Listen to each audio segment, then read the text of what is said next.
اعوذ باللہ من الشیطان الرجیم بسم اللہ الرحمن الرحیم۔ دوستو، جیسا کہ آپ جانتے ہیں کہ آج کل ہماری بات چیت چل رہی ہے شہنشاہ آخر الزمان اجل اللہ فرج شریف پر، کہ جنہوں نے آ کر شیطان کی لگ بھگ 6000 سالہ محنت کو نیست و نابود کرنا ہے۔ جیت تو شیطان کی پہلے بھی کبھی نہیں ہوئی، چاہے اس نے حق کو آتش نمرود میں ڈالنا چاہا یا دریائے نیل میں دھکیلنا چاہا، شیب ابی طالب میں مبہوس کرنا چاہا یا کربلا میں دھمکانا چاہا، ہر میدان میں ہی اسے منہ کی کھانا پڑی، اور اس کا ہر وار اس کے چہرے پر پڑی لعنت کی لکیروں میں ایک اور لکیر کے اضافے کا سبب بنتا چلا گیا۔ جیسا کہ میں نے پچھلی بات چیت میں بتایا تھا کہ مجھے اس سلسلے کو سمیٹنا ہے، جبکہ کتب سماوی اور صحف الانبیاء موعود الرسول سے بھری پڑی ہیں، کوئی نبی ایسا نہیں کہ جس کے ساتھ اللہ نے ظلم و جور کے خاتمے کا وعدہ نہ کیا ہو اور ایک آنے والے شہنشاہ کی بشارت نہ دی ہو جو ان کی ہر آرزو کی تکمیل کرے گا۔ اور یہی وجہ ہے کہ انبیاء علیہم السلام ہر گھڑی ان کے گیت گاتے نظر آتے ہیں۔ دوستو، اتنا تو آپ سب ہی جانتے ہیں کہ ہمارے نبی صلی اللہ علیہ وآلہ وسلم آخری نبی ہیں اور ہم آخری امت ہیں۔ یاد رہے کہ ہر نبی ایک امت کا سید و سردار تھا، لیکن یہ آنے والا شہنشاہ معظم اجل اللہ فرج شریف تمام امتوں کے سید و سردار ہوں گے، تمام امتوں کو ایک جھنڈے کے تلے جمع کریں گے، ایک دین رائج کریں گے، ایک شریعت ہوگی، ایک سکہ ہوگا اور ایک ہی مہر ہوگی جو اس کے بعد ابد تک رائج رہے گی۔ شیطان لاکھ اس ازلی منصوبہ بندی کو کاپی کر کے نیو ورلڈ آرڈر کی صورت میں اپلائی کرنے کی ناکام کوشش کرتا رہے، یا پوری دنیا کو ایک کرنسی اور ایک حکومت کے سہانے خواب دکھاتا رہے، یا دجالی نیٹ ورک کے ذریعے پوری انسانیت پر کنٹرول حاصل کرنے کی منصوبہ بندی کرتا پھرے، یا اپنے مقصد کے حصول کے لیے وہ سپر کمپیوٹر کا استعمال کرے، یا 5G ٹیکنالوجی لانچ کرے، یا کوئی چپ انسانی جسم میں لگاتا پھرے، یہ نہ اس کا کام ہے اور نہ ہی اس کے دائرہ اختیار میں ہے۔ یہ جتنا آگے بڑھے گا، دنیا اور اہل دنیا میں فساد ہی فساد پھیلتا چلا جائے گا، کیونکہ امن و سکون جڑا ہے عدل و انصاف کے ساتھ، اور عدل و انصاف سے پر ایک معاشرے کا قیام عادل حقیقی کے بغیر ناممکن ہے۔ اور اب اس عادل حقیقی کے آنے کا وقت ہو چکا ہے، نکارے پر چوٹ پڑ چکی ہے، جس کی گونج گلی گلی سے سنائی دینے لگی ہے،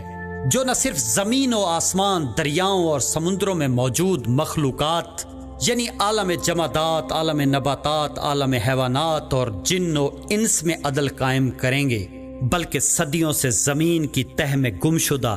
دریاؤں اور سمندروں کی اتھاہ گہرائیوں اور آسمان کی وسعتوں میں تیرنے والے مردہ اجسام بھی ان کے عدل و انصاف سے بہرہ مند ہوں گے، چاہے کوئی زمین کی تہ میں چھپ جائے، خلا میں جا بیٹھے یا مریخ پر جا چڑھے، کوئی ظالم ان کے دست قدرت سے نہ بچ سکے گا۔ یہی وجہ تھی کہ انبیاء و مرسلین علیہم السلام کی زبان پر اس آنے والے شہنشاہ کے نغمے اور نظریں ہر لمحہ ان کے راستے پر بچھی رہیں۔ آپ خود غور کریں، یا کسی عارف کامل سے کسی بھی نبی کے کسی بھی حکم و فرمان کی تشریح کروا کے دیکھ لیں، ان کے ہر حکم، ہر فرمان کے پیچھے اصل وجہ اور نتیجہ یہی شہنشاہ معظم اجل اللہ فرج شریف ہی ہوں گے، لیکن شر ہمیشہ ان کے نقش قدم مٹانے کی کوشش کرتا رہا ہے تاکہ لوگوں کو گمراہی میں رکھ سکے اور وقت معلوم میں ہر ممکن تاخیر کروا سکے۔ انبیاء و اولیاء علیہم السلام کے نقش قدم مٹانے کے لیے کبھی وہ ان پر مال و دولت کی رنگینیاں سجاتا رہا، کبھی لالچ و ہوس کی گرد سے انہیں ڈھانپنے کی کوشش کرتا رہا، کبھی ان پر تخت شاہی سجاتا رہا اور کبھی جیلی نائبین کی مسندیں بچھاتا رہا، کبھی ان پر حسن پرستی کے جال بنتا رہا اور کبھی خوف و ہراس کے ذریعے ان کے نقش قدم مٹانے کی ناکام کوشش کرتا رہا۔ دوستو، میرے مرشد کریم دام ذلہ تعالی نے ظہور شہنشاہ آخر الزمان اجل اللہ فرج و شریف تک کے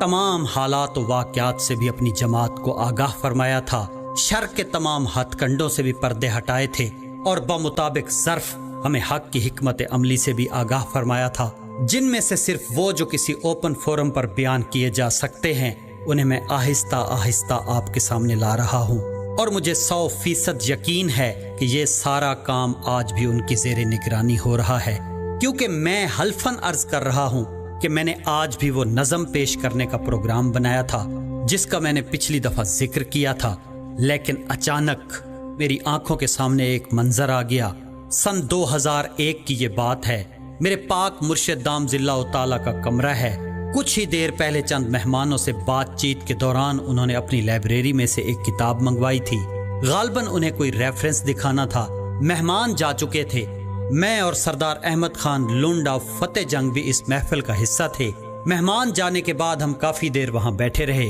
اور جس وقت اٹھنے لگے تو سرکار نے وہ کتاب اٹھا کر مجھے دیتے ہوئے فرمایا کہ اسے لائبریری میں اپنے مقام پر رکھتے جانا۔ میں وہ کتاب لینے کے لیے آگے بڑھا تو اچانک کچھ سوچتے ہوئے انہوں نے وہ ہاتھ واپس کھینچ لیا اور خود کتاب کھول کر اس میں سے کچھ دیکھنے لگ گئے۔ اس کے بعد وہ کھلی ہوئی کتاب میرے سامنے کی اور مسکراتے ہوئے فرمایا کہ اسے پڑھ لینا۔ وہ 2 صفحات پر مشتمل شہنشاہ کائنات مولائے ممکنات علی ابن ابی طالب علیہ الصلوۃ والسلام کا ایک خطبہ تھا۔ میں نے اور سردار احمد خان صاحب نے مل کر وہ خطبہ پڑھا جس میں آنے والے وقت کی پیشن گوئی تھی، لیکن بات ہمارے اوپر سے گزر گئی، یعنی اس وقت ہمیں کچھ خاص سمجھ نہ آیا۔ خیر، اسے پڑھنے کے بعد ہم نے وہ کتاب لائبریری میں رکھی اور باہر چلے گئے، اور اس کے بعد نہ سرکار نے اس سلسلے میں کوئی بات چلائی اور نہ ہی میں نے پوچھا، یعنی وہ سارا قصہ ہی بھول بھال گیا۔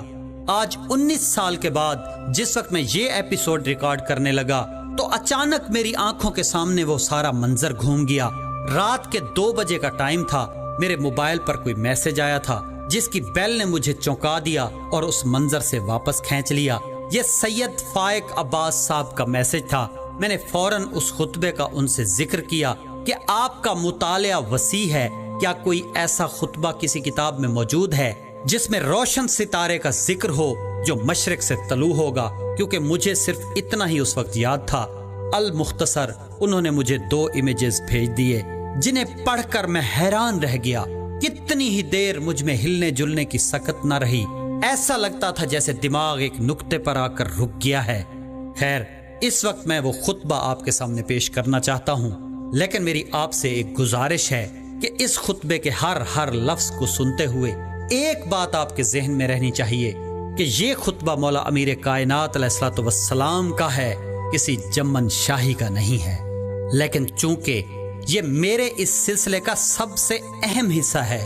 اس کو بیان کیے بغیر ظہور سے پہلے کے حالات و واقعات پوری طرح سمجھ نہیں آ سکتے، اور نہ ہی ایک قانون قدرت اور عدل الہی سمجھ آ سکتا ہے۔ دوستو، مسلک اثنا عشری کی احادیث و فرامین معصومین پر مبنی معتبر ترین کتابوں میں سے ایک کتاب ہے بہار الانوار، جس کی 110 جلدیں ہیں، جو علامہ محمد باقر مجلسی آل اللہ مقامہ کی زیر نگرانی تالیف ہوئی۔ اس کی جلد نمبر 11 میں مشرق سے ایک ستارہ طالع ہوگا کے عنوان سے مولا مشکل کشا علیہ الصلوۃ والسلام کا ایک خطبہ موجود ہے۔ منبر کوفہ پر بیٹھ کر شہنشاہ معظم آنے والے حالات و واقعات کے بارے میں آگاہ فرما رہے ہیں۔ دوستو، جس وقت میں نے اس خطبے پر غور کیا تو یہ مجھے 2 حصوں پر مشتمل نظر آیا، اور عجیب بات یہ ہے کہ اس کا پہلا حصہ دوسرے حصے کا نتیجہ نظر آتا ہے، جس میں وہ فرما رہے ہیں کہ جب تمہارے ہاتھوں کی دولت پگھل کر بہہ جائے گی تو جزا کا وقت آ جائے گا، پردے اٹھ جائیں گے، مدت پوری ہو جائے گی اور وعدہ حق قریب ہوگا، تو اس وقت ایک ستارہ مشرق سے طلوع ہوگا اور پھر 14ویں کا چاند نکل آئے گا۔ یعنی جب تم اپنے وقت کی حجت کو بھول بیٹھو گے، کیونکہ ان سے بڑھ کر کوئی اور دولت ہو ہی نہیں سکتی۔ اور جس پیرائے میں اس خطبے میں بات چیت ہو رہی ہے وہ بھی واضح طور پر بتا رہی ہے کہ یہاں ظاہری مال و دولت مطلب نہیں ہو سکتا۔ یعنی جب شہنشاہ آخر الزمان اجل اللہ فرج شریف کا طولانی دور غیبت تمہاری ساری امیدیں مردہ کر چکا ہوگا اور ان کا نام پاک بھی کوئی نہیں لے گا، اور اس دولت عظما کو لوگ ترک کر چکے ہوں گے، تو اس وقت پھر جزا کا وقت آ جائے گا، پردے اٹھ جائیں گے، مدت پوری ہو جائے گی، اور وعدہ حق قریب ہوگا۔ دوستو، مشاہدے پر دلیل نہیں ہوتی، کسی بھی بزرگ سے تصدیق کر لیں، وہ یہی بتائے گا کہ 1950 میں تو شیعہ قوم بھی اپنے شہنشاہ امام زمانہ اجل اللہ فرج شریف کو بھلا چکی تھی۔ نہ محافل میں اور نہ ہی مجالس میں کہیں بھی ان کا ذکر تک نہیں ہو رہا تھا۔ دوستو، غور کریں تو حق بھی یہی بنتا ہے کہ 1,24,000 انبیاء علیہم السلام جو سبق پڑھاتے رہے، آئمہ معصومین علیہم السلام نے جن کے بارے میں مسلسل تاکید کی، جن کے انتظار کو احادیث کے ذریعے افضل ترین عمل قرار دیا گیا، اور جن کی دعا کو افضل ترین عبادت قرار دیا گیا، اور جن کے انتظار میں فوت ہو جانے والے کو کہا گیا کہ جیسے وہ اپنے امام پاک کے خیمے میں خون میں لت پت حالت میں شہید ہوا ہو، اور جن کے ناصرین کو افضل اہل کل زمان قرار دیا گیا ہو، تو جس وقت انسان اس ذات پاک کو بھی ترک کر بیٹھے تو پھر حق بنتا ہے کہ مہلت ختم کر دی جائے۔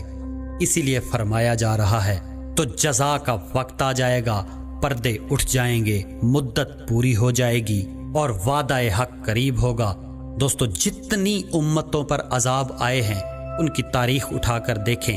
جس وقت بھی کسی امت نے راہ حق کو چھوڑ کر کفر کا راستہ اختیار کیا، اور وہ کفر جس وقت اپنے عروج پر پہنچا، تو پہلا نقصان یہ ہوا کہ خدا کی پہچان ختم ہو گئی۔ یعنی ظاہراً تو خدا ہی کی عبادت ہو رہی تھی، لیکن باطناً وہ ابلیسی توحید تھی، حقیقی نہ تھی۔ تو میں عرض کر رہا تھا کہ تاریخ اٹھا کر دیکھ لیں، جس وقت کفر عروج پر پہنچا تو قانون قدرت ایکٹیو ہو گیا، یعنی اس قوم کے لیے جزا و سزا کا وقت آن پہنچا، لیکن سزا کے لیے ایک آخری وارننگ دینا بھی قانون قدرت کا حصہ نظر آتا ہے، اور یہی قانون ماں باپ اور اساتذہ کی تربیت کے دوران بچوں کو دی جانے والی سزا سے لے کر قصے کہانی اور ڈراموں فلموں تک میں نظر آتا ہے کہ سزا دینے سے پہلے ہمیشہ وارننگ دی جاتی ہے، اور جب وارننگ پر بھی کان نہیں دھرے جاتے تو پھر اس کے بعد سزا کا فیصلہ سنایا جاتا ہے۔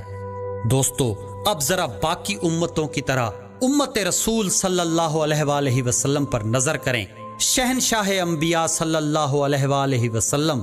اور معصومین علیہم السلام کے فرامین دیکھ لیں، یا لاکھوں اولیاء کرام کی پیشن گوئیوں کو دیکھ لیں، تو پتہ چلتا ہے کہ اس وقت ہم دور آخر میں داخل ہو چکے ہیں۔ وبائی امراض، زلزلے، قحط اور آخری دور کی بھیانک جنگوں اور دجال کی صورت میں ظاہر ہونے والے جس عذاب کی پیشن گوئی کی گئی تھی، وہ وقت اب اس امت کے سر پر آن پہنچا ہے۔ تو یہاں بھی سابقہ قانون کو مد نظر رکھتے ہوئے ضروری تھا کہ کوئی ایسا بھیجا جاتا جو اس طوفان کے آنے سے پہلے وارننگ دیتا، سمجھاتا، اور جو قانون قدرت ہمیشہ سے رہا ہے اس کے مطابق اگر کوئی بچنا چاہتا تو اسے جناب نوح کی طرح کشتی پر سوار ہونے کی دعوت دیتا، یا جناب موسیٰ کی طرح عذاب سے بچانے کے لیے دریائے ظلمت کو عبور کروانے کے لیے راستہ بناتا اور اس کی تدبیر کرتا۔ دوستو، میں ایک بار پھر آپ کو مولا امیر المومنین علیہ الصلوۃ والسلام کے خطبے کے فقرات پر غور کرنے کی دعوت دیتا ہوں۔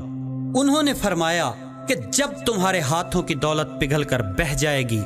تو جزا کا وقت آ جائے گا، پردے اٹھ جائیں گے، مدت پوری ہو جائے گی اور وعدہ حق قریب ہوگا، تو اس وقت ایک ستارہ مشرق سے طلوع ہوگا اور پھر 14ویں کا چاند نکل آئے گا، اور جب یہ صورت ظاہر ہو تو توبہ و استغفار کی طرف مائل ہونا،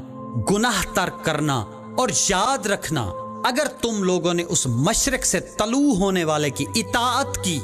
تو وہ تمہیں رسول اللہ صلی اللہ علیہ وآلہ وسلم کی سیرت پر چلائے گا۔ دوستو، غور کریں، یہ میرے الفاظ نہیں، مولا امیر المومنین علیہ الصلوۃ والسلام کے الفاظ ہیں جو لگ بھگ 1400 سال پہلے فرمائے گئے تھے۔ پہلے وہ فرماتے ہیں کہ جب مدت پوری ہو جائے گی اور وعدہ حق قریب ہوگا تو اس وقت ایک ستارہ مشرق سے طلوع ہوگا۔ پھر فرماتے ہیں کہ یاد رکھنا اگر تم لوگوں نے اس مشرق سے طلوع ہونے والے کی اطاعت کی تو وہ تمہیں رسول اللہ صلی اللہ علیہ وآلہ وسلم کی سیرت پر چلائے گا۔ دوستو، بڑی عجیب بات ہے، ستارے کی اطاعت کیسے کی جا سکتی ہے؟ سنا ہے کہ لوگ سورج، چاند، ستاروں کی کبھی پوجا کیا کرتے تھے، شاید آج بھی کہیں ہو رہی ہو۔ چلیں ستارے کے سامنے جھکنے کا اور اس کی پوجا کرنے کا کہا جاتا تو پھر بھی بات تھی۔ یہاں بات ہو رہی ہے اس کی اطاعت کی، اور اطاعت ہمیشہ کسی حکم کسی فرمان کی جاتی ہے۔ اس کا مطلب یہ ہوا کہ یہ ستارہ آسمان پر نظر آنے والا نہیں ہوگا، بلکہ زمین پر چلنے پھرنے اور بولنے چالنے والا ہوگا،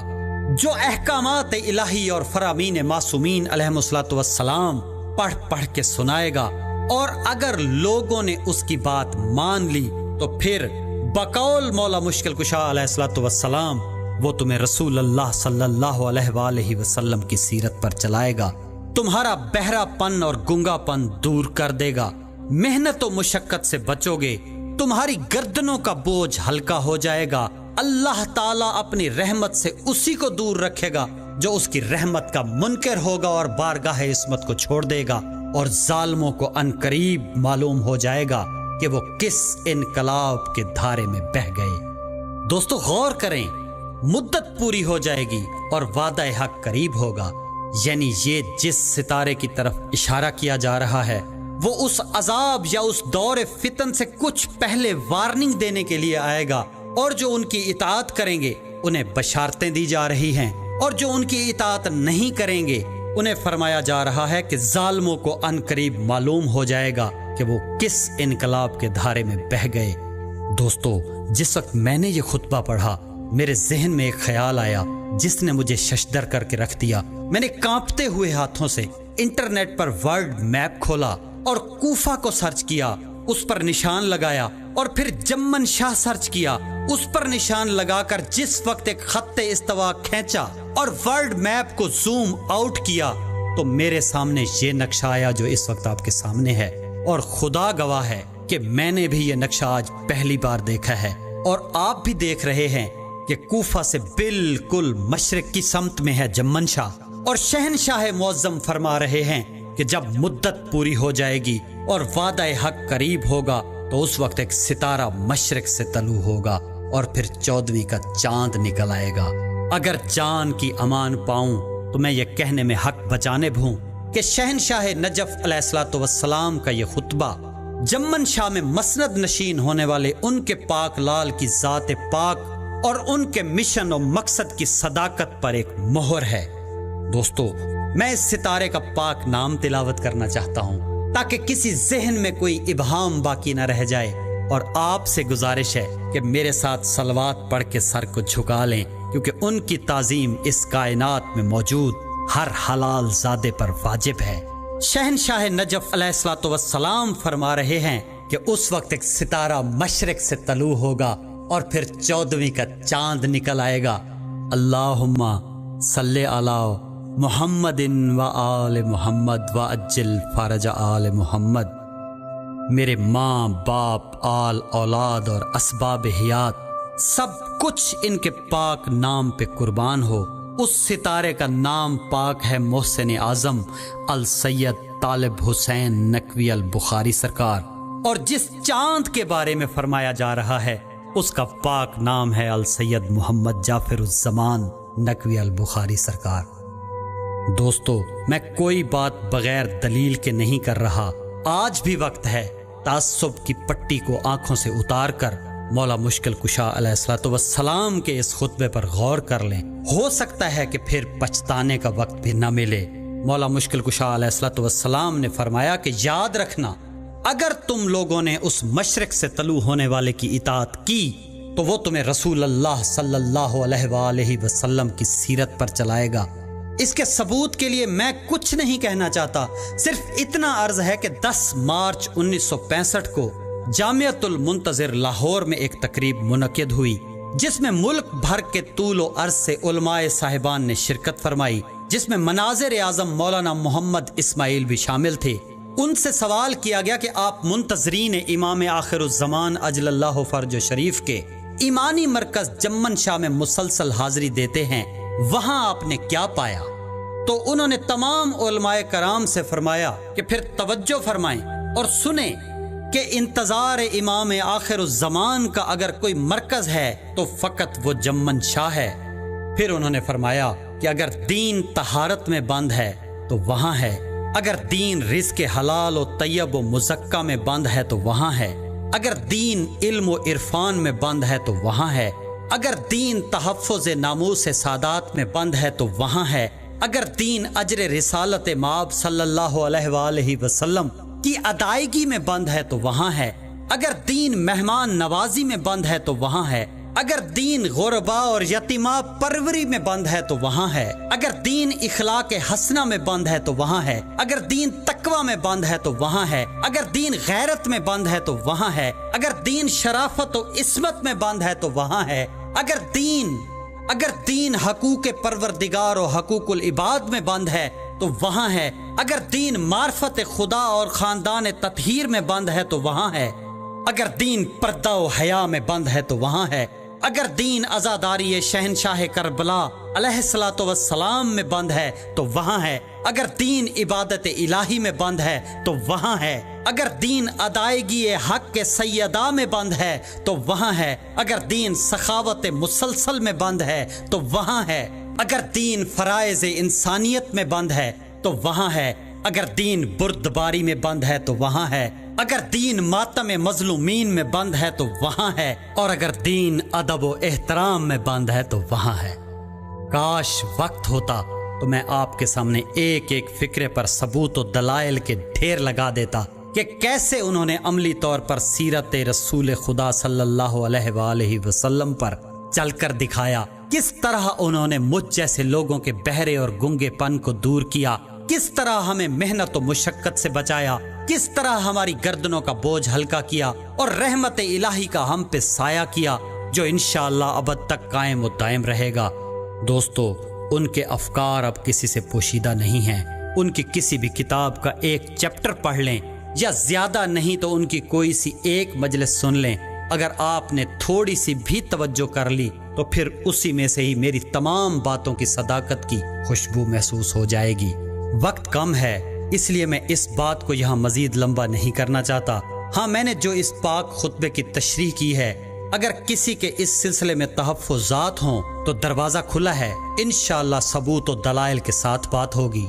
دوستو، کوئی بھی اپنی یا اپنی جماعت کی حالت زار بیان نہیں کرتا بلکہ صرف فضیلت بیان کرتا ہے، لیکن مجھے اس پاک خطبے میں بیان کی گئی اس جماعت کی حالت زار بھی آپ کے گوش گزار کرنی ہے۔ سچ تو سچ ہوتا ہے، چاہے وہ کتنا ہی کڑوا کیوں نہ ہو، اور آپ یہ بھی جانتے ہیں کہ چاروں انگلیاں برابر نہیں ہوا کرتی۔ کوئی بھی جماعت پوری کی پوری کامل نہیں ہو سکتی، یعنی عطر ہمیشہ قطروں میں ملتا ہے، عطر کے دریا نہیں بہا کرتے۔ اب آتے ہیں اس خطبے کے پہلے حصے کی طرف، جس کے بارے میں نے عرض کیا تھا کہ یہ پہلا حصہ دوسرے حصے کا نتیجہ نظر آتا ہے، یعنی بالآخر غیبت کی طولانی رات کے اختتام کا اعلان کرنے کے لیے وہ ستارہ روشن ہوا، اور پھر اس نے 1951 میں اپنے نور علم سے اس دھرتی کو منور کرنا شروع کیا۔ زمین کے چپے چپے تک اس کی روشنی پہنچنا شروع ہوئی تو زمین کے چپے چپے سے پروانے اڑ اڑ کر اس کے گرد جمع ہونا شروع ہو گئے اور اس کا طواف کرنے لگے، اور پھر قانون فطرت کے تحت دیکھتے ہی دیکھتے سینکڑوں بلکہ ہزاروں کی تعداد میں پتنگے، حشرات الارض، سانپ اور بچھو بھی اپنے اپنے مقاصد لے کر اس نور علم کی منور شمع کے گرد جمع ہونا شروع ہو گئے۔ کئی جان نثار کرنے والے پروانے تھے، کئی اپنا پیٹ بھرنے کے لیے آئے تھے، کئی شمع کی روشنی پر بار بار جھپٹ کر اس کو بجھانے کے درپے تھے، کسی کی خود پر نظر پڑی اور خود کو اس نور کی وجہ سے روشن دیکھا تو خود کو ہی اس روشنی کی وجہ سمجھ کر اترانے لگا۔ تو میں عرض کر رہا تھا کہ شہنشاہ نجف علیہ الصلوۃ والسلام اس خطبے میں فرماتے ہیں کہ جس طرح اللہ تعالیٰ نے حضرت یعقوب کے گروہ کو جمع کیا تھا، اسی طرح اللہ میرے اہل خاندان کو جمع کرے گا، خدا کرے کہ ابھی ہو۔ یعنی جس دور کا وہ ذکر فرما رہے ہیں، اس دور میں یہ دائرہ اہل بیت سے بڑھ کر اہل خاندان تک ہو چکا ہوگا۔ پھر فرمایا کہ اور یہ اس وقت ہوگا جب آسمان گردش کرے گا اور تم لوگ کہو گے کہ وہ یا گم ہو گئے یا ہلاک ہو گئے، یعنی اہل خاندان اس وقت جمع ہوں گے جس وقت ہر چیز تہس نہس ہو چکی ہوگی، زمین و آسمان گردش کرتے محسوس ہوں گے، ہر طرف ہلاکت ہی ہلاکت ہوگی۔ اس وقت اس پاک خاندان کو دوبارہ اکٹھا کیا جائے گا، خدا کرے وہ وقت جلدی آئے۔ اس کے بعد فرمایا، پس خبردار تم لوگ اس سے پہلے صبر سے کام لینا اور اللہ سے اپنے گناہوں کی توبہ کرنا، اس لیے کہ اس وقت تم لوگوں نے اپنی پاک و پاکیزہ ہستیوں کو چھوڑا ہوا ہوگا اور اپنے چراغوں کو بجھا دیا ہوگا۔ یعنی یہ اس ہلاکت خیز وقت سے کچھ پہلے کی بات ہو رہی ہے کہ جب ان روشن چاند ستاروں سے جہان محروم ہو چکا ہوگا اور لوگ عملی طور پر ان کے فرامین سے منہ موڑ چکے ہوں گے یا ان کے بتائے اور سمجھائے ہوئے احکامات کو ترک کر چکے ہوں گے۔ اس کے بعد شہنشاہ نجف علیہ الصلوۃ والسلام ان لوگوں کے بارے میں مزید فرماتے ہیں کہ اور اپنی ہدایت کا قلادہ اس شخص کی گردن میں ڈال دیا ہوگا جس کے پاس نہ اپنے لیے کان اور نہ آنکھ اور نہ تمہارے لیے ہی۔ خدا کی قسم اس وقت طالب و مطلوب دونوں کمزور ہوں گے۔ یعنی اس وقت اس جماعت کے لوگ کسی اور کو اپنا مرشد و مولا بنا چکے ہوں گے، اور وہ ایسا شخص ہوگا جو دوسرے کے اشاروں پر چلنے والا ہوگا، نہ اس کی اپنی کوئی سوچ ہوگی اور نہ ہی فہم و فراست۔ افسوس اگر تم لوگ اپنا معاملہ ایک دوسرے پر نہ ڈالتے اور حق کی نصرت سے منہ نہ موڑ لیتے اور باطل کے روب میں نہ آ جاتے، تو تم لوگوں کے مقابلے میں وہ شخص دلیر نہ بن جاتا جو تم جیسا بھی نہیں ہے، اور وہ قوت نہ دکھاتا جو تمہارے سامنے قوت دکھا رہا ہے، اور اپنی اطاعت پر اس طرح مجبور نہ کرتا۔ یعنی اس جماعت کے لوگ باطل کے روب میں آ کر زمانے کو منور کرنے والے اس چاند اور ستارے کی نصرت سے منہ موڑ جائیں گے، جس پر افسوس کا اظہار کیا جا رہا ہے کہ اگر تم باطل کے روب میں نہ آ جاتے اور متحد رہتے تو وہ شخص تمہارا کچھ نہ بگاڑ سکتا جو اب ایک ایک کو اپنی اطاعت پر مجبور کر رہا ہے۔ اور یہ فکرہ کہ اپنی اطاعت پر اس طرح مجبور نہ کرتا بتا رہا ہے کہ وہ لوگ اس وقت اس کی اطاعت پر مجبور ہوں گے، یعنی وہ ان کی کمزوریوں سے فائدہ اٹھا رہا ہوگا۔ اور یہ تو آپ جانتے ہی ہیں کہ انسان کی سب سے بڑی کمزوری محبت ہوتی ہے، اور انسان جس سے محبت کرتا ہے اس کی جدائی برداشت نہیں کر سکتا، اور اگر ظالم زمانہ اس سے محبوب جدا کر بھی لے تو وہ منصوبات سے ہرگز جدا نہیں رہنا چاہتا۔ اس کے بعد شہنشاہ نجف علیہ الصلوۃ والسلام فرماتے ہیں کہ تم لوگ اس طرح سرگرداں ہو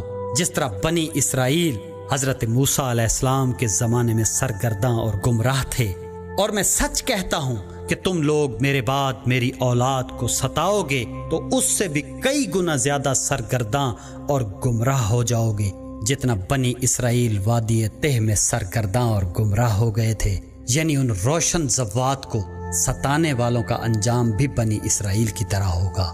اس کے بعد فرمایا کہ اگر تم نے اپنی پیاس اس سے بجھانے اور سیراب ہونے کی کوشش کی جس کو قرآن میں شجرہ ملونہ سے تعبیر کیا گیا ہے، تو واقعتاً تم ایک گمراہی کی طرف دعوت دینے والے کی آواز پر لبیک کہو گے اور باطل کو قبول کرنے کے لیے دوڑ پڑو گے اور حق کی دعوت دینے والوں سے غداری کرو گے اور اصحاب بدر کو چھوڑ کر حرب کی اولاد یعنی خاندان ابو سفیان سے مل جاؤ گے۔ دوستو، میرے مرشد کریم نے فرمایا ہے کہ حق اور باطل کا صرف ایک رشتہ ہوتا ہے، اور وہ ہے دشمنی کا۔ یعنی ان زوات سے دشمنی کرنے والے کو بھی شجرہ ملونہ سے تعبیر کیا گیا ہے، چاہے وہ کسی بھی قوم یا قبیلے کے لوگ ہوں گے۔ اور وارننگ دی جا رہی ہے ان پاک زوات سے محبت کرنے والوں کو کہ ہم جانتے ہیں کہ تم ان ہستیوں کی محبت میں ایسے تڑپ رہے ہو جیسے مچھلی پانی کے بغیر تڑپتی ہے، لیکن یاد رکھو اگر تم نے باطل سے اپنی پیاس بجھانے کی کوشش کی تو پھر سمجھنا کہ تم نے واقعاً گمراہوں کی آواز پر لبیک کہا ہے، باطل کو قبول کیا ہے، اور اس پاک ستارے اور چاند سے تم نے غداری کر لی ہے، اور تمہاری مثال ایسے ہوگی جیسے تم نے اصحاب بدر کو چھوڑ کر ابو سفیان کے خاندان سے ہاتھ ملا لیا ہو۔ یہ تھا وہ خطبہ جو زمین و آسمان کے راز و اسرار سے واقف ذات نے دور آخر الزمان کے شہنشاہ آخر الزمان کی نصرت کرنے والے اپنے پاک لال دامز اللہ تعالیٰ کے تعارف اور ان کے پاک مشن و مقصد کی تائید و تصدیق میں بیان فرمایا، اور پھر ظاہراً ان کے پردہ کرنے کے بعد ان کی جماعت کو آنے والے خطرات سے باخبر کرنے اور انہیں جہنم کا ایندھن بننے سے بچانے کے لیے بیان فرمایا۔ آج کے لیے اتنا ہی۔ اگلی ایپیسوڈ میں ہم بات کریں گے ادوار ظہور پر جو کہ 5 ہیں۔ آئیں سب مل کر دعا کریں کہ ان چاند اور ستاروں کی روشنی ہمیشہ قائم و دائم رہے۔ آج بھی یہ نور پردوں سے چھن چھن کر ہمارے دل و دماغ اور مقدر کو روشن کر رہا ہے، اور دعا ہے کہ جلدی سے پہلے یہ حجاب اٹھ جائیں اور ہم پہلے کی طرح اس پاک نور سے فیض یاب ہوں، ان کی محنتوں کو رنگ لگے، ان کا مقصد پورا ہو، والی نجف اپنے پاک لال کے پاک مقصد کی تکمیل دیکھیں۔ مدینہ سے جمن شاہ تک کے سفر میں جہاں جہاں جس مقام پر ظلم برپا کیے گئے ہیں، ان ظالمین و ملعونین کے شجرہ ملعونہ کی ایک ایک شاخ کو چن چن کر نظر آتش کیا جائے، اور یہ آگ ابد تک کبھی بھی ٹھنڈی نہ ہو۔ الہی آمین، الہی آمین، الہی آمین۔